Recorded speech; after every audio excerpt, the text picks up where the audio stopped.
ഈശോ മിശിഹായ്ക്ക് സ്തുതിയായിരിക്കട്ടെ. ഇത്രയും പ്രിയപ്പെട്ടവരെ, ദൈവകരുണയുടെ തിരുനാളിൻ്റെ ആശംസകളും പ്രാർത്ഥനകളും. ബൈബിളിൽ പഴയ നിയമം തുടങ്ങി പുതിയ നിയമത്തിൽ, പിന്നെ സഭയുടെ പാരമ്പര്യത്തിൽ, അവസാനം ഇന്ന് നമ്മുടെ നാളുകളിൽ എത്തി നിൽക്കുന്ന ദൈവത്തിൻ്റെ കരുണ, എപ്പോഴും തെറ്റിദ്ധരിക്കപ്പെട്ടു പോയ ഒരു സ്നേഹം, അല്ലെങ്കിൽ തിരിച്ചറിയപ്പെടാണ്ട് പോയ ഒരു സ്നേഹം. ആ സ്നേഹത്തിനു വേണ്ടി മാത്രം മാറ്റിവെച്ചിരിക്കുന്ന ഒരു ഞായർ, ദൈവത്തിൻ്റെ കരുണയെ ആരാധിക്കാനും ദൈവത്തിൻ്റെ കരുണയെ ഒരു തിരുനാളായി ഘോഷിക്കാനുള്ള ഒരു സുന്ദരമായിട്ടുള്ള ഒരു ദിവസം. ദൈവത്തിൻ്റെ കരുണയുടെ മുഖമുള്ള മനുഷ്യരായിട്ട് ജീവിക്കാനായിട്ട് ഈ തിരുനാൾ നമ്മളെ സഹായിക്കട്ടെ എന്ന് ആത്മാർത്ഥമായിട്ട് പ്രാർത്ഥിക്കുന്നു. പ്രിയപ്പെട്ടവർ, ആദ്യം ഞാൻ പറഞ്ഞു, തെറ്റിദ്ധരിക്കപ്പെട്ടു പോയ സ്നേഹമാണ് ദൈവത്തിൻ്റെ സ്നേഹമെന്ന്. ഒരു കഥ, പഴയ കഥയാണ്, ഒരു പക്ഷേ ഒട്ടുമിക്കവർക്കും അറിയാവുന്ന ഒരു കഥയാണ്. ഒരു വേടൻ, അവൻ ഒരുപാട് സ്നേഹിച്ചിരുന്നൊരു വേട്ടപ്പട്ടിയുണ്ട്, ഒരു കുഞ്ഞു വേട്ടപ്പട്ടി. വേട്ടയ്ക്ക് പോകുമ്പോഴൊക്കെ ഇവൻ ഈ വേട്ടപ്പട്ടിയായിട്ടാണ് പോവുക. ഒരു ദിവസം വേട്ടയ്ക്ക് പോകാൻ വേണ്ടി ഇവൻ വീട്ടിൽ നിന്ന് ഇറങ്ങാണ് വേടൻ. അപ്പോൾ വേട്ടപ്പട്ടി സാധാരണ ചെയ്യുന്നത് പോലെ വേടൻ്റെ പുറകെ ഇറങ്ങി. പക്ഷെ അന്ന് വേടൻ മറ്റൊരു കമാൻഡ് കൊടുക്കുകയാണ് ഈ തൻ്റെ പ്രിയപ്പെട്ട വേട്ടപ്പട്ടിക്ക്, ഇന്നെൻ്റെ കൂടെ വരണ്ട, കാരണം വീട്ടിൽ കുഞ്ഞൊറ്റയ്ക്കാണ്, കുഞ്ഞിടന്ന് ഉറങ്ങുക വേടൻ്റെ. അതുകൊണ്ട് നീ ഇന്ന് എൻ്റെ കുഞ്ഞിന് കാവലിരുന്നാൽ മതി, വേട്ടയ്ക്ക് വരണ്ട. അങ്ങനെ ഈ യജമാനൻ്റെ കമാൻഡ് കേട്ട് വേട്ടപ്പട്ടി ഇങ്ങനെ വീടിൻ്റെ വാതിൽക്ക് കിടന്നുറങ്ങുകയാണ്, അല്ലെങ്കിൽ കാവൽ കിടക്കുകയാണ്. ഉള്ളിൽ വേടൻ്റെ കുഞ്ഞ് ശാന്തമായിട്ട് കിടന്നുറങ്ങുന്നു. വേടൻ വേട്ടയ്ക്ക് പോയി. കുറച്ച് കഴിഞ്ഞപ്പോൾ ഒരു ചെന്നായി ഈ കുഞ്ഞിൻ്റെ ഗന്ധം കേട്ടിട്ട് ഇങ്ങനെ വീട്ടിലേക്ക് വരികയാണ്. അപ്പോൾ കുഞ്ഞിനെ പിടിക്കാൻ വേണ്ടി, അല്ലെങ്കിൽ കുഞ്ഞിനെ ആക്രമിക്കാൻ വേണ്ടി ഈ ചെന്നായി വീട്ടിലേക്ക് കയറുന്നു. പക്ഷേ ഈ വേട്ടപ്പട്ടി സൈസിൽ ചെന്നായികളും ചെറുതാണെങ്കിലും അവൻ്റെ കഴിവിൻ്റെ പരമാവധി ചെറുത്ത് നിൽക്കാൻ ശ്രമിച്ചുകൊണ്ട്, ഇവനെ എതിർക്കാൻ ശ്രമിച്ചുകൊണ്ട് വേട്ടപ്പട്ടി ഈ ചെന്നായെ തുരത്തി വിടുന്നുണ്ട് വീട്ടിൽ നിന്ന്. മേല് മുഴുവൻ ഒരുപാട് മുറിവ് പറ്റി, ഇങ്ങനെ മുറ്റത്തിങ്ങനെ രക്തത്തുള്ളികൾ വീണു. ഇവൻ്റെ മേല് മുഴുവനും രക്തമുണ്ട്. എങ്കിലും മുറിവുകളൊക്കെ ആയിട്ട്, മുറിവേറ്റ് രക്തം വാർന്ന് ഇവനിങ്ങനെ വീടിൻ്റെ വരാന്തയിൽ കിടക്കുന്ന സമയത്താണ് കാട്ടിൽ നിന്നും വേട്ട കഴിഞ്ഞിട്ട് ഈ വേടൻ തിരിച്ചെത്തുന്നത്. അപ്പോൾ പെട്ടെന്ന് കാണുന്ന ഒരു കാഴ്ച, ഇങ്ങനെ രക്തത്തിൽ കുളിച്ചു നിൽക്കുന്ന തൻ്റെ വേട്ടപ്പട്ടി.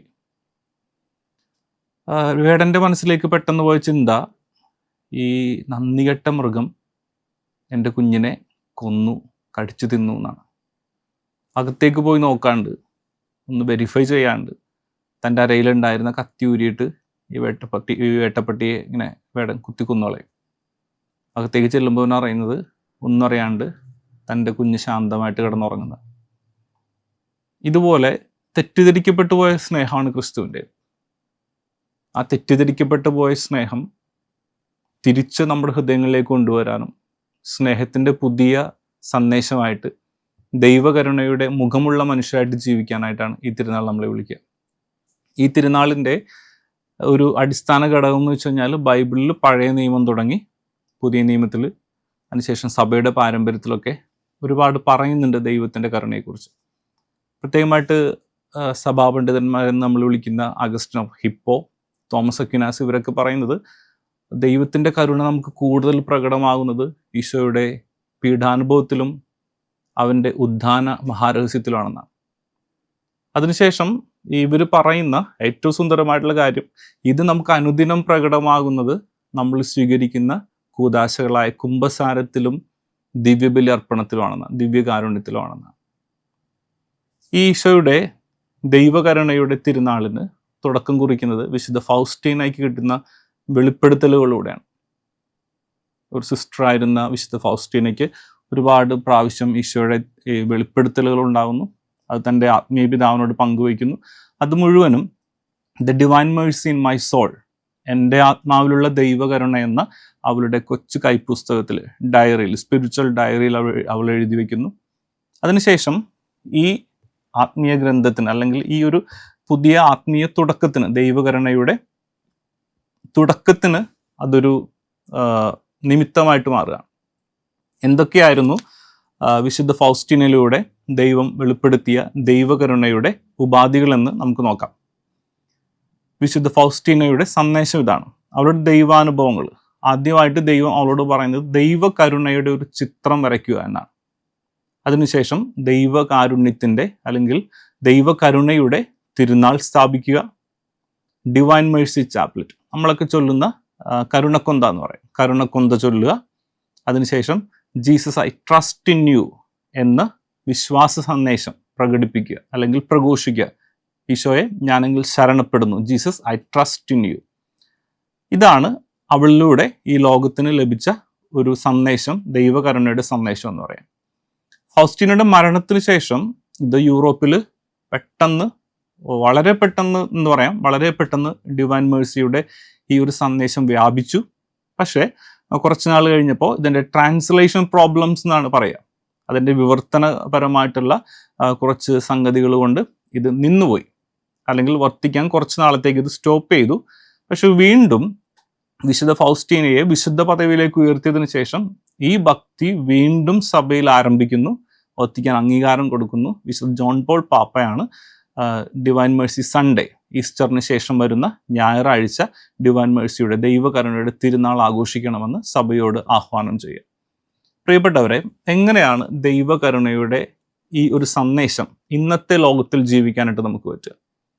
അതിൽ ജോൺ പോൾ രണ്ടാം പാപ്പ ഇങ്ങനെയാ പറയുക, നിങ്ങൾക്ക് ലഭിച്ച കരുണ പകർന്നു കൊടുക്കുക.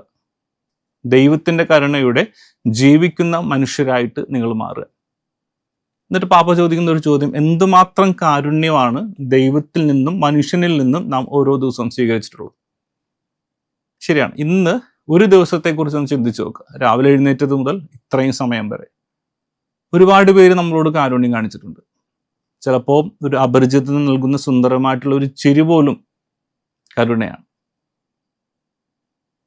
നമ്മൾക്ക് പിന്നെ തിരക്കുള്ള ട്രാഫിക്കുള്ള റോട്ടിൽ കൂടെ പോകുമ്പോൾ ഹോൺ അടിച്ച് കഴിയുമ്പോൾ മുമ്പിൽ പോകുന്ന വണ്ടി അല്പം ഒതുക്കി തരുന്നത് ഒരു കാരുണ്യത്തിൻ്റെ മുഖമാണ്. അങ്ങനെ നോക്കിക്കഴിഞ്ഞാൽ കാരുണ്യം സ്വീകരിക്കാത്തവരായിട്ട് ആരുമില്ല. അപ്പോൾ ഇങ്ങനെ സ്വീകരിച്ച കാരുണ്യം നമ്മൾ മറ്റുള്ളവരിലേക്ക് കൊടുക്കണമെന്ന് വിശുദ്ധ ജോൺ പോൾ രണ്ടാം പാപ്പ നമ്മളോട് ഓർമ്മപ്പെടുത്തുക. ഇന്ന് നമ്മൾ വായിച്ച് ധ്യാനിക്കുന്ന സുവിശേഷം യോഹന്നാന്റെ സുവിശേഷം 20-ാം അധ്യായം 19 മുതൽ 31 വരെയുള്ള തിരുവചനങ്ങളാണ്. ഈശോ തൻ്റെ കാരുണ്യം തൻ്റെ ശിഷ്യന്മാരോട് പങ്കുവയ്ക്കാൻ ശ്രമിക്കുന്നു, പക്ഷേ ശിഷ്യന്മാരത് മനസ്സിലാക്കാണ്ട് പോകുന്നു. അപ്പോൾ ദൈവം തൻ്റെ കാരുണ്യം പങ്കുവയ്ക്കാഞ്ഞിട്ടല്ല, കാണിച്ചു തരാഞ്ഞിട്ടല്ല, നമ്മളത് മനസ്സിലാക്കാനായിട്ട് വൈകിപ്പോകുന്നുണ്ട്. ഇന്ന് സുവിശേഷം ധ്യാനിക്കുമ്പോൾ ഏറ്റവും ഇഷ്ടപ്പെടുന്ന ഒരു കഥാപാത്രം ഈശോയുടെ ശിഷ്യനായ വിശുദ്ധ തോമസ് ആണ്. വിശുദ്ധ തോമസിനെ നമ്മൾ മനസ്സിലാക്കിയത് പലപ്പോഴും തെറ്റായിട്ടാണെന്ന് എനിക്ക് തോന്നിയിട്ടുണ്ട്. കാരണം തോമസിനെ അല്പവിശ്വാസിയെന്നും ഭീരു എന്നൊക്കെ വിളിക്കുമ്പോൾ സുവിശേഷത്തിൽ പറയുന്നത് ഈശോ വരുന്ന സമയത്ത് 12 പേരിൽ ഒരുവനായ തോമസ് അവിടെ ഉണ്ടായിരുന്നില്ലെന്നാണ്. ഈ സുവിശേഷം നമ്മൾ വായിച്ച് ധ്യാനിക്കുമ്പോൾ പറയുന്നത് എല്ലാവരും യഹൂദരെ ഭയന്ന് കതകടച്ചിരിക്കുന്ന സമയത്താണ് തോമസ് എന്ന് പറയുന്ന ഒരാൾ പുറത്തു പോയത്. അപ്പോൾ എല്ലാവരും ഭയന്ന് അകത്ത് കയറി കതകടച്ച് കുറ്റിയിട്ട് അകത്തിരിക്കുമ്പോൾ ഒരാൾ പുറത്തു പോകണമെങ്കിൽ അയാൾ ഭീരു എന്ന് നമുക്ക് വിളിക്കാൻ പറ്റില്ല. അദ്ദേഹം പുറത്തായിരുന്നു, തിരിച്ചു വരുന്നു. ശിഷ്യന്മാർ പറയുന്നു, ഞങ്ങൾക്ക് ഈശോയുടെ ദർശനമുണ്ടായി, ഞങ്ങൾ ഈശോയെ കണ്ടു. പക്ഷേ തോമസിന്റെ പിടിവാശിയാണ്, അവൻ്റെ മുറിവുകൾ എനിക്ക് കാണണം, മുറിവുകളിൽ തൊടണം. വീണ്ടും ഈ ഒരു ശിഷ്യന് വേണ്ടി ഈശോ വീണ്ടും പ്രത്യക്ഷപ്പെടുന്നുണ്ട്. അതാണ് കാരുണ്യം എന്ന് പറയുന്നത്. ഒരാൾ പോലും നഷ്ടപ്പെടാണ്ട് അയാളെ തിരിച്ചെടുക്കണമെന്നുള്ള ആഗ്രഹം, ആരെയും നഷ്ടപ്പെടുത്താണ്ടിരിക്കാനായിട്ട്. എന്നിട്ട് ഈശോ വന്നിട്ട് തോമസിനോട് പറയുന്നത്, കം, നീ വന്നിട്ട് തൊട്ട് നോക്കിയിട്ട് വിശ്വസിച്ചാൽ മതി. ഇതിനു മുമ്പുള്ളൊരു സീൻ എന്ന് വെച്ച് കഴിഞ്ഞാൽ ഈശോ പറയുന്നുണ്ട്, തന്നെ തൊടാൻ വരുന്നവരോടൊക്കെ ഈശോ പറയുന്നുണ്ട്, ഡോണ്ട് ടച്ച് മീ, തൊടരുത്, ഞാൻ ഇതുവരെ എൻ്റെ പിതാവിൻ്റെ അടുത്തേക്ക് പോയിട്ടില്ല.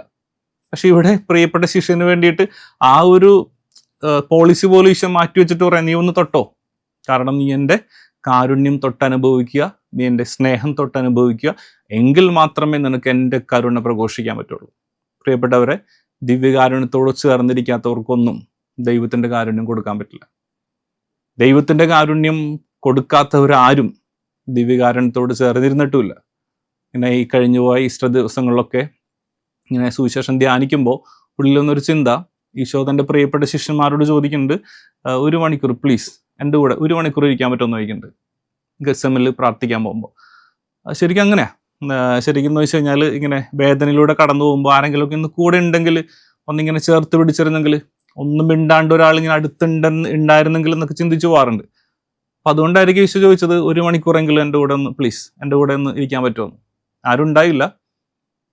അതിനുശേഷം ഒന്ന് ആലോചിച്ച് നോക്കിയേ, ഈ നമ്മുടെ യൂദാസ് ആ 1 മണിക്കൂർ കർത്താവിൻ്റെ കൂടെ ഉണ്ടായിരുന്നെങ്കിൽ അവന് കാരുണ്യത്തെ ഒറ്റിക്കൊടുക്കാൻ പറ്റില്ലായിരുന്നു, സ്നേഹത്തെ ഒറ്റിക്കൊടുക്കാൻ പറ്റില്ലായിരുന്നു. എവിടേക്ക് സ്നേഹം കാണിക്കാനായിട്ട് നമ്മൾ മറന്നു പോയിട്ടുണ്ടോ, ഈശോയുടെ കരുണയുടെ മുഖമാകാനായിട്ട് നമ്മൾ മറന്നു പോയിട്ടുണ്ടോ, അവിടെയൊക്കെ നമ്മൾ സ്നേഹത്തെ ഒറ്റിക്കൊടുക്കായിരുന്നു.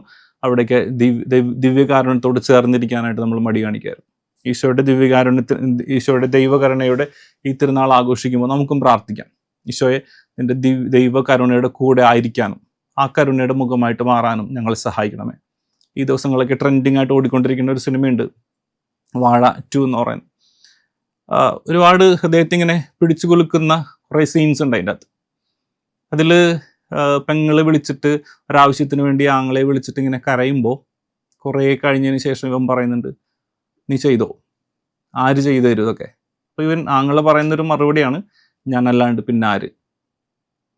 ഈശോയെ നമ്മളെ ആശ്വസിപ്പിച്ചുകൊണ്ട് ഈ തിരുനാളിലൂടെ പറയുന്നത്, ഞാനല്ലാണ്ട് പിന്നെ ആര്. ഈശോ ഉണ്ട് കൂടെ, പക്ഷെ ഈശോയുടെ ഈ കാരുണ്യം ഈ ലോകത്തിന് പകർന്നു കൊടുക്കേണ്ടത് ഞാനല്ലാണ്ട് പിന്നെ ആര്. ഈ ഒരു ചിന്ത ഈ തിരുനാളിനെ കൂടുതൽ വിശുദ്ധീകരിക്കട്ടെ. എല്ലാവർക്കും ദൈവകരുണയുടെ തിരുനാളിൻ്റെ ആശംസകളും പ്രാർത്ഥനകളും.